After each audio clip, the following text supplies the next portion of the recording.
അതുകൊണ്ട് എന്റെ പ്രിയപ്പെട്ട സഹോദരിമാരോട് ഞാൻ ഓർമ്മിപ്പിക്കുകയാ, അൽ ഉമ്മു അഖുലു തർബിയത്തുൽ ഔലാദ്, മക്കളെ തർബിയത്ത് ചെയ്യാൻ ഏറ്റവും വേണ്ടത് ഉമ്മമാർക്കാണ്. അതുകൊണ്ടാണ് പെണ്ണിനെ കുറിച്ച് ഖുർആൻ പറഞ്ഞത്, അതവളെ വെളിയിലിറക്കാതെ അടിച്ചിടാനല്ല. വഖർന ഫീ ബുയൂതികുന്ന, പെണ്ണെ നീ വീടിന്റെ ഉള്ളിൽ അടങ്ങി ഒതുങ്ങിയിരിക്കണം. ഏത് സമയത്തും നീ വീട്ടിലുണ്ടാവണം. വെറുതെ മാളുകളിലും ആഭരണശാലകളിലും കയറി ഇറങ്ങി നടക്കരുത്, ആർഭാടം കാണിക്കരുത്. പെണ്ണെ നിന്റെ വീട്ടിലിരുന്നിട്ട് മക്കളെ നീ ഏത് സമയത്തും ശ്രദ്ധിക്കണേ. നീ ഇല്ലാത്ത സമയത്ത് കൊത്തിപ്പറിക്കാൻ കടുകന്മാര് കാത്തു നിൽക്കുന്നുണ്ട്. അതുകൊണ്ട് മക്കളെ വീട്ടിലിരുന്ന് സംരക്ഷിക്കണമെന്ന് അള്ളാന്റെ വിശുദ്ധ ഖുർആൻ. മക്കളോട് മാതാപിതാക്കളുടെ രണ്ടാമത്തെ കടമ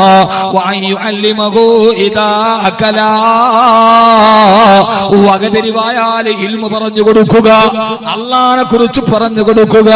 ഇന്ന് നമ്മുടെ വീട്ടിൽ അള്ളാനെ കുറിച്ച് പറയാറുണ്ടോ? അലിയാര് തങ്ങളെ കുറിച്ച് പറയാറുണ്ടോ? അജ്മീർ ഖാജാനെ കുറിച്ച് പറയാറുണ്ടോ? കാഞ്ഞങ്ങാട് ഏതുമ്മമാരാണ് ഇതിന്റെ പരിസര പ്രദേശത്ത് മറമാടി കിടക്കുന്ന ഔലിയാക്കളുടെ ചരിത്രം നമ്മുടെ മക്കൾക്ക് മടിത്തട്ടിനെടുത്ത് പറഞ്ഞു കൊടുത്തിട്ടുണ്ടോ? ഇല്ല. ഇന്ന് നമ്മുടെ മക്കൾ വീട്ടിൽ കേൾക്കുന്നതേതാ? സൂപ്പർമാന്റെ ചരിത്രം, സ്പൈഡർമാന്റെ കഥ, അതിഭാവുകത്വത്തിന്റെ കഥ കേട്ടിട്ട് മക്കൾ വരുമ്പോ രാപ്പകലില്ലാതെ നമ്മുടെ മക്കൾ സീരിയലും സിനിമയും കാണുമ്പോ ബാങ്ക് കൊള്ളകടിക്കാൻ പഠിപ്പിച്ചതാരാ സിനിമ, ഉമ്മയെ കയറി പിടിക്കാൻ പഠിപ്പിച്ചതാരാ സിനിമ, അയൽവക്കക്കാര് പെണ്ണിനോട് അരിതായ്മ പഠിപ്പിച്ചതാരാ സിനിമ, ഒരു പെണ്ണിന്റെ നഗ്നതയിലോട്ട് നോക്കാൻ പഠിപ്പിച്ചതെന്താ സിനിമ, കള്ളം പറയാൻ പഠിപ്പിച്ചതെന്താ സിനിമ, കൊലപാതകം ചെയ്താൽ രക്ഷപ്പെടാൻ സൂത്രം പറഞ്ഞു തന്നതാരാ സിനിമ. ഇത് മുഴുവനും നമ്മുടെ മക്കളിരുന്ന് കണ്ടപ്പോ ആ മക്കളുടെ മനസ്സിൽ അരിതായ്മയുടെ ചിന്ത വന്നാൽ ഉത്തരവാദി ആരാ? രാപ്പകലില്ലാതെ മക്കളെ സിനിമ കാണിക്കുന്ന, പ്രേമത്തിന്റെ പാട്ടുകൾ കേൾക്കുന്ന, വാതിന്റെ കാസറ്റ് കേൾപ്പിക്കൂല, നന്മയുടെ കാസറ്റ് കേൾപ്പിക്കൂല, ബുറുദ പഠിപ്പിച്ചു കൊടുക്കില്ല. വെക്കേഷൻ ആയല്ലോ, ഈ വെക്കേഷന് മക്കളെ സ്പോക്കൺ ഇംഗ്ലീഷ് പഠിക്കണം, എന്നാലേ ഗൾഫിൽ പോയാൽ തൊട്ടുകിട്ടു. എന്നാ ഈ വെക്കേഷൻ എന്റെ മക്കൾ ബുറുദ പഠിക്കണം, ഈ വെക്കേഷൻ എന്റെ മക്കൾ മങ്കൂസ് മൗലൂദ് പാടി പഠിക്കണം, പള്ളിക്കല ഉസ്താദിന്റെ അടുക്കൽ സമയം പോലെ പോകണം. ആരാ മാതാപിതാക്കളെ പറയാറുള്ളത്? അതിനു പകരം പകലില്ലാതെ സീഡികൾ. ഏത് സീഡികളാ? പ്രണയത്തിന് അക്ഷരം പഠിപ്പിച്ചു കൊടുക്കുന്ന സീഡി. കുഞ്ഞുങ്ങൾക്ക് +1 പരീക്ഷ തുടങ്ങി, എല്ലാവരും ഉറങ്ങിയാലും +2 പഠിക്കുന്ന കുഞ്ഞ് രണ്ടാം നിലയിൽ ഇരുന്നിട്ട് +2 പരീക്ഷയ്ക്ക് വേണ്ടി പഠിക്കുകയാ. എല്ലാവരും ഉറങ്ങിക്കഴിയുമ്പോ തണുപ്പ് ശരീരത്തിലെ കരച്ചേറുമ്പോ അവളൊന്ന് ബോറടി മാറ്റാൻ മൊബൈലിൽ കേൾക്കുന്ന പാട്ടേടാ. നെഞ്ചിനുള്ളിൽ നീയാണ്, കണ്ണടച്ചാ നീയാണ്, കണ്ണു തുറന്നാ നീയാണ്, 7ാം ബഹറിന്റെ ഉള്ളിൽ പോയി ഒളിച്ചാലും നിന്നെ ഞാൻ തേടിയെത്തും ഭൂമിനെ. ഇതാണ് പാട്ട്. ആ കുഞ്ഞിന്റെ ഹൃദയം മന്ത്രിക്കില്ലേ?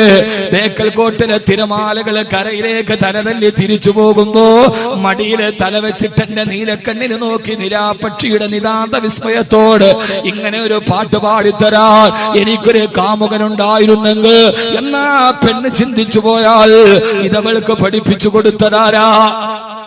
ഇതവൾക്ക് പഠിപ്പിച്ചു കൊടുത്തതാരാ?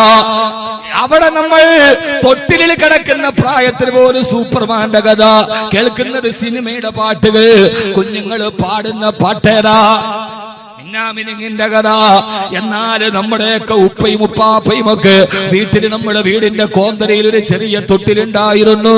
ആ തൊട്ടിൽ നമ്മൾ കിടന്ന് താരാട്ട് പാടുമ്പോ നമ്മുടെയൊക്കെ വയസ്സായ ഉമ്മ പാടിത്തന്ന പാട്ടേതാ?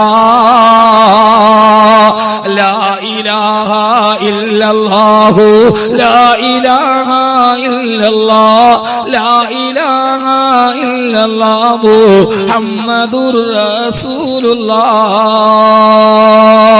രാവിലെ മുതൽ വൈകുന്നേരം വരെ വകതിരിവുള്ള പ്രായത്തിൽ എന്റെയൊക്കെ ചെവിയിൽ കേട്ടത് ഉമ്മാന്റെ താരാട്ടാൻ. ഏത് താരാട്ട്? സ്പൈഡർമാന്റെ താരാട്ടല്ല, മിന്നാമിനിങ്ങിന്റെ പാട്ടല്ല. ലാ ഇലാഹ ഇല്ലല്ലാഹു.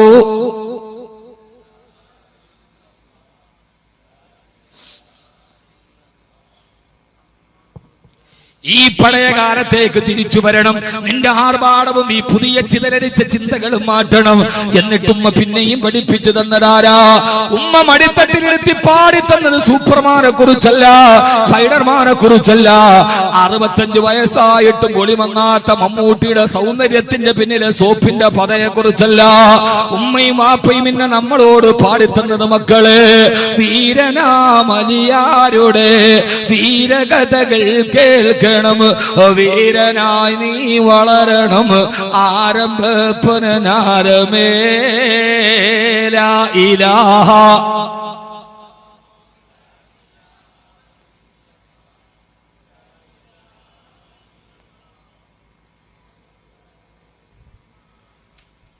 ഇന്ന് ഏത് വീട്ടിൽ ഇതൊക്കെ എന്തുകൊണ്ട് വാക്കവി ഇപ്പൊ ഇതാ വാത് പറയാ താരാട്ട് പാടല്.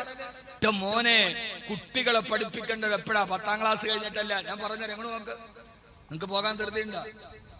ഏറ്റവും ധൃതി എനിക്കാണ് സമയം. ഞാൻ ഈ സംഘാടകർ ഒത്തിരി പുറം നേരത്തെ തുടങ്ങുന്ന നേരത്തോടെ ഇതൊന്ന് പറയാൻ വേണ്ടിയാണ്. ഇപ്പൊ വീണ്ടും വീണ്ടും താമസം. 12 മണി കഴിഞ്ഞാൽ പിന്നെ പറയാൻ പറ്റില്ല. അല്ലാഹ് ഈ പടമയിലേക്ക് നമ്മുടെ ഉപ്പയും ഉമ്മയും എന്തെങ്കിലും ചെയ്തിട്ടുണ്ടെങ്കിൽ അത് വെറുതെ ചെയ്തതല്ല. ഇപ്പൊ നമുക്ക് പരിഷ്കാരമായി. പണ്ടത്തൊക്കെ നമുക്ക് വിദഗ്ധായി, പണ്ടത്തൊക്കെ നമുക്ക് കുഫറായി. അപ്പൊ പിന്നെ നമ്മളൊക്കെ ആരായി? നമ്മൾ വലിയ മഹാന്മാരായി. അല്ല, പടമയുടെ കാലത്ത് നമ്മുടെ ഉപ്പയും ഉപ്പാപ്പയും എന്തെങ്കിലും നമ്മളെ പഠിപ്പിച്ചിട്ടുണ്ടെങ്കിൽ അതവര് വെറുതെ പഠിപ്പിച്ചിട്ടില്ല. ഞാൻ പറഞ്ഞുതരാം എന്താ അവര് താരാട്ട് പാടിയപ്പോ പാടിയത്. പണ്ടൊക്കെ നമ്മളൊക്കെ വീടിന്റെ മുമ്പിൽ ഒരു തൊട്ടിൽ എപ്പോഴും കെട്ടി തൂക്കിയിട്ടിരിക്കും. കാരണം എല്ലാം കൂട്ടുകുടുംബമൊക്കെ എവിടെ താമസിക്കുക. ഒരാളുടെ പ്രസവം കഴിയുമ്പോൾ മൂത്ത മോന്റെ മരുമോള് പ്രസവിക്കും. അവളുടെ പ്രസവം കഴിയുമ്പോൾ 2ാമത്തെ മോന്റെ ഭാര്യ പ്രസവിക്കും. ഇങ്ങനെ ഒരു ദൗർ തസൽസുലായിട്ട് ഇത് കൃത്യമായിട്ട് നടന്നുകൊണ്ടിരിക്കും. അതുകൊണ്ട് തൊട്ടിലഴിക്കൂല. എപ്പോഴും ലാ ഇലാഹ ഇല്ലല്ലാഹുടെ പാട്ടാണ് വീട്ടിൽ. ഇപ്പൊ അങ്ങനെ തൊട്ടിൽ തന്നെ ഇല്ല. ഇപ്പൊ ഒരുമാതിരി സ്പ്രിങ്ങിന്റെ തൊട്ടിലാണ്. ഒന്നാട്ടിയാൽ മതി, പിന്നെ അടുത്ത പ്രസവം വരെ തന്നെയാണ്. ഇതെന്തുകൊണ്ടാണ് പാടിയത്? നിങ്ങൾ പഠിക്കുകയും ഡോക്ടർമാരോട് ചോദിക്കുകയും വേണ്ട. ഹബീബായ നബി മുഹമ്മദ് മുസ്തഫ, ഉറക്കെ പറ, ഹബീബായ നബി മുഹമ്മദ് മുസ്തഫ സല്ലല്ലാഹു അലൈഹി വസല്ലമ പറഞ്ഞിട്ടുണ്ട്, പ്രകോപനമോ പ്രലോഭനമോ ഇല്ലാതെ അള്ളാഹുവിനെ സ്വീകരിക്കാൻ കഴിയുന്ന ഹൃദയത്തോടെയാണ് ഒരു കുഞ്ഞിനെ അള്ളാഹു നമ്മുടെ കയ്യിൽ തരുന്നത്. ശ്രദ്ധിച്ചേക്കണേ, മനസ്സിലാവണോ നമുക്ക് പറയണത്? അപ്പൊ ഈ കുട്ടികളെ വഴി പഠിപ്പിച്ചതാരാ? കുല്ലു മൗലൂദിൻ യൂലദു അലൽ ഫിത്ർ വലാകിൻ അബവാഹു യുമജ്ജിസാനിഹി വയുനസ്സിറാനിഹി വയുഹവ്വിദാനിഹി. പ്രകോപനമോ പ്രലോഭനമോ ഇല്ലാതെ അള്ളാഹനെ സ്വീകരിക്കാൻ പറ്റുന്ന ശുദ്ധ ഹൃദയത്തോടെയാണ് നിങ്ങളുടെ മക്കളെ അള്ളാഹു നിങ്ങളുടെ കയ്യിൽ തന്നത്. അവനെ പിന്നെ വഴിതിരിപ്പിക്കുന്നത് അവന്റെ മാതാപിതാക്കളാണ്.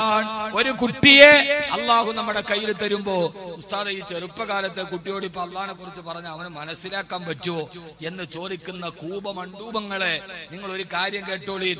ചെറുപ്പത്തിലാണ് അള്ളാഹിനെ കുറിച്ച് പറയേണ്ടത്. കാരണം ഒരു കുട്ടിയുടെ ഹൃദയത്തിൽ അള്ളാഹിനെ കുറിച്ച് ചിന്തിക്കാൻ പറ്റുന്ന പ്രകൃതത്തിലാണ് അള്ളാഹു നമുക്ക് തന്നിരിക്കുന്നത്. നിങ്ങൾ ചിന്തിച്ചു നോക്കി, ഇപ്പൊ ഒരു കുട്ടി, ആ കുട്ടി വഴി തെറ്റിയിട്ട് ഉപ്പാടെ കയ്യിൽ നിന്ന് വിട്ടത് ഇവിടെ വന്നു എന്ന് കരുതുക. ഇവിടെ വന്നിട്ട് അവൻ തലപൊക്കി നോക്കിയപ്പോ ഇവിടുത്തെ വലിയ ആളുകളെയൊക്കെ കണ്ടപ്പോ ആ കുട്ടിക്ക് പേടിയായി. അവൻ അവിടെ നിന്ന് കരഞ്ഞു. അവൻ കരയുമ്പോ അവന്റെ ഉപ്പ ഓടി വന്ന ആ കുട്ടിയെ എടുക്കുമ്പോ ആ കുട്ടിയുടെ കരച്ചിൽ മെല്ലെ കുറയും. കാരണം എന്താ?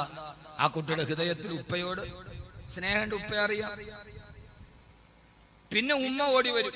ഉമ്മ ഓടി വന്നിട്ട് ആ കുട്ടി എടുത്തിട്ട് ഉമ്മ ചാടി എടുത്ത് തോളിയിടും. മോനെ, കൺമണിയെ, കണ്ണെ, മുത്തേ, പൊന്നെ, ഉറങ്ങല്ല കുട്ടിയെ എന്ന് പറഞ്ഞിട്ട് കരയല്ല മോനെ എന്ന് പറയുമ്പോ കുട്ടി കുറച്ചുകൂടി കരച്ചിൽ നിർത്തും, നേർത്ത ശബ്ദമാവും. എന്തുകൊണ്ട്? ഉപ്പയേക്കാൾ ഈ കുട്ടിക്ക് ഹൃദയത്തിൽ ബന്ധാരോടാണ്. എന്താ പറയാൻ മടി? ഉമ്മാനോടാണ്. നമ്മക്ക് അത്ര വലിയ ബന്ധമൊന്നുമില്ലല്ലോ കുട്ടികളുമായിട്ട്. നമ്മള് കാര്യങ്ങളൊക്കെ കഴിഞ്ഞു, അതൊക്കെ കഴിഞ്ഞ് അവര് ഗർഭിണിയായി ലേബർ റൂമിൽ കയറി, അവളെ പുറപ്പോട്ട് അകത്തോട്ട് ലേബർ റൂമിലോട്ട് കയറി പോകുമ്പോ അവള് കൈ പിടിച്ചിട്ട് പറയും. അപ്പൊ അവൻ പറയും, നീ പേടിക്കണ്ട, ഞാനല്ലേ വെളിയിലുള്ളത്, പോ, നമുക്കെന്ത് ചുരുക്കം, നമ്മളെയാണ് കീറണത്, നമ്മക്ക് പണി നൈസാൻ. അവള് കൈ പിടിച്ച് കരയും, ലേബർ റൂമിൽ കയറ്റാം. അപ്പൊ അവൻ പറയും, നീ ധൈര്യമായിട്ട് പോ, ഞാനല്ലേ വെളിയിലുള്ളത്. അവരവിടെ പോകും, നമ്മൾ 50 രൂപയുടെ കപ്പള്ളി മേടിച്ചുകൊണ്ട് ഇങ്ങനെ ഇരിക്കും. അവസാനം മുലപ്പാല് കൊടുത്ത് രാത്രിയിൽ ഉറക്കം വിളിച്ച് രാത്രിയിൽ കിടന്ന് ഉറങ്ങിയാൽ തന്നെ നമ്മളെന്ത് ചെയ്യും? ഉറക്കത്തിൽ കുട്ടി കരഞ്ഞു, നമ്മൾ എഴുന്നേൽക്കുമോ? നമ്മുടെ ഭാര്യമാര് മൂന്ന് പ്രസവിച്ച എൻ്റെ ഭാര്യ, ഒന്നും ഞാൻ അറിഞ്ഞിട്ടില്ല. കുട്ടികൾ വളർന്നതോ അല്ലെങ്കിൽ താരാട്ട് ഒന്നും ഞാൻ അറിഞ്ഞിട്ടില്ല. വകല് കഴിഞ്ഞ് രാത്രി വീട്ടിൽ പോയി കിടക്കുമ്പോൾ കുട്ടി കരഞ്ഞാലും അവൾ എന്നെ വിളിക്കൂല. പാവൻ രാത്രി വന്ന് കിടന്നല്ലേ ഉള്ളൂ, തന്നെ എഴുന്നേൽക്കും. നമ്മുടെ ഭാര്യമാർക്ക് അല്ലാഹു ആഫിയത്തും ആരോഗ്യവും കൊടുക്കട്ടെ. അവർ നമ്മുടെ ജീവിതത്തിന്റെ ഊന്നുവടിയാണ്. പരസ്പരം സ്നേഹിക്കണം. ഒന്നും ഒരു പ്രാവശ്യം അഥവാ ഞാൻ വരുമ്പോഴും എൻ്റെ ഭാര്യയുടെ ഉമ്മ പറയും ഞാൻ നോക്കിക്കോളാൻ കുട്ടി. അവരാ 3 കുട്ടികളെ നോക്കിയത്. അല്ലാഹു അവർക്ക് ആഫിയത്തും ആരോഗ്യവും കൊടുക്കട്ടെ. നമ്മളിങ്ങനെ വാതിനോടി വരുമ്പോൾ ഒരു ദിവസം വീട്ടിൽ വരുമ്പോൾ കിടന്നുറങ്ങട്ടെ. നമ്മുടെ ഭാര്യമാരൊന്നും അറിയിക്കില്ല. ഉസ്താദന്മാരൊക്കെ പള്ളിയിലാണ്, നമ്മളൊന്നും അറിഞ്ഞിട്ടില്ല. നമ്മുടെ ഭാര്യമാര് നമ്മുടെ ആകെ വ്യാഴാഴ്ച ഒരു ദിവസം ലീവ് ഉണ്ട് ഉസ്താദിന്. ലോകത്ത് ലീവ് ഏറ്റവും കുറവും ശമ്പളം ഏറ്റവും കുറവും പള്ളിക്കൽ ഉസ്താദ്മാർക്കാണ്. പള്ളിയിലെ ഉസ്താദിന്റെ ശമ്പളവും ക്ലോസറ്റിലെ വെള്ളം ഒരുപോലെയാണ്. ലാ യസീദു വലാ യൻഖുസ്. ആഴ്ചയിൽ ഒരു ലീവ്. വെള്ളിയാഴ്ച പോയാൽ, വ്യാഴാഴ്ച പോയാൽ വ്യാഴാഴ്ച രാത്രി ആവും വീട്ടിൽ എത്തുമ്പോൾ. വെള്ളിയാഴ്ച ഒരു ദിവസം.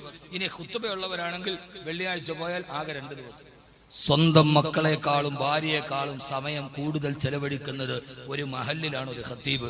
അവരുടെ കാര്യങ്ങൾ ഏറ്റെടുക്കുന്ന ഒരു മഹല്ലിന്റെ ബാധ്യതയാണ്. ഞാനിത് ആരെന്നെ മദനി ഉസ്താദ് പറഞ്ഞു പറയിപ്പിക്കണമെന്നല്ല. പക്ഷേ ചൂരയിലെ റിയാസ് മൗലവിയുടെ കൊലപാതകം നമ്മളെ ചിന്തിപ്പിക്കുന്ന ഒരു വസ്തുതയുണ്ട്.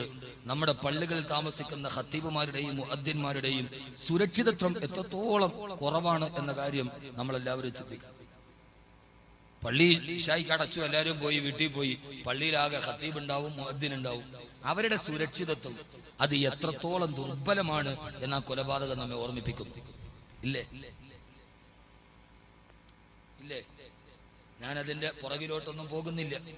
മദ്യപിച്ചപ്പോൾ ഒരുത്തിന് ഒരാളെ കൊല്ലണമെന്ന് തോന്നുക, ആ തോന്നുന്ന പള്ളിക്കൽ മുസ്ലിയാർ തന്നെ ആവുക, പള്ളിക്കകത്ത് പോയി കയറുക, കയറിയിട്ട് ഒരാൾ കടുത്തിറക്കുമ്പോൾ മറ്റേ ആൾ കല്ലെറിയുക, മൂന്നാമത്തെ ആൾ ബൈക്ക് സ്റ്റാർട്ട് ചെയ്ത് വെക്കുക, അതിനകത്ത് കയറി അവരെ രക്ഷപ്പെട്ടു പോവുക.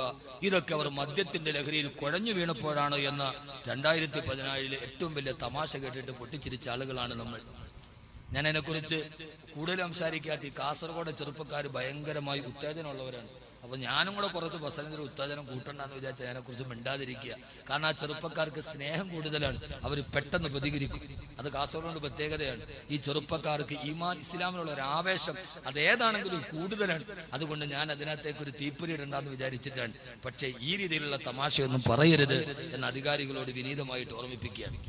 മദ്യലഹരിയിൽ കുഴഞ്ഞുപോയ ഒരാള് ഇത്രയും പ്ലാൻ ചെയ്യുന്നു എന്നൊക്കെ പറയുമ്പോൾ നമ്മളെന്താ ടോമാഞ്ചെറി കളിക്കുക? അല്ലെങ്കിൽ മനസ്സിൽ ഇതെന്ത് ടോമാഞ്ചെറി കളിയാ? പറയുന്നത് ഒരു സാമാന്യ ബോധമുള്ളവരോട് വിശ്വസിക്കാൻ പറ്റുന്നത് വേണ്ട പറയാം. അധികാരികളോടൊരു കാര്യം, തിരൂരിലെ യാസറിനെ കൊന്നപ്പോൾ വെറുതെ വിട്ടപ്പെടാണ് തിരൂരിൽ ഫൈസൽ കൊല ചെയ്യപ്പെട്ടത്. ഫൈസലിനെ കൊന്നവർക്കെതിരെ UAPA ചുമത്താതെ വന്നപ്പോഴാണ് പിന്നെ റിയാസ് മൗലവി കൊല ചെയ്യപ്പെട്ടത്. അധികാരികളുടെ നിസ്സംഗതയും നിയമത്തിന്റെ പഴുതുകളുമാണ് കൊലപാതകങ്ങൾ സൃഷ്ടിക്കപ്പെടാൻ കാരണമെന്ന് മനസ്സിലാക്കിയില്ലെങ്കിൽ നമ്മുടെ കേരളം മറ്റൊരു നോർത്ത് ഇന്ത്യയായി മാറാൻ താമസമുണ്ടാവില്ല. അതുകൊണ്ട് ഭരണാധികാരികൾ, അധികാരികൾ, ഉത്തരവാദിത്തപ്പെട്ടവർ ഈ മണ്ണിൽ നിരപരാധികളുടെ രക്തമൊടുകാൻ കൂട്ടുനിൽക്കരുത് എന്ന് വിനീതമായ ഒരു ജനാധിപത്യത്തിന്റെ ഭാഷയിൽ ഞാൻ ആവശ്യപ്പെടുകയാണ്. പ്രതികൾ ശിക്ഷിക്കപ്പെടണം. ആരുമായാൽ മാതൃകാപരമായി ശിക്ഷിക്കപ്പെടുമ്പോഴാണ് അടുത്ത പ്രാവശ്യം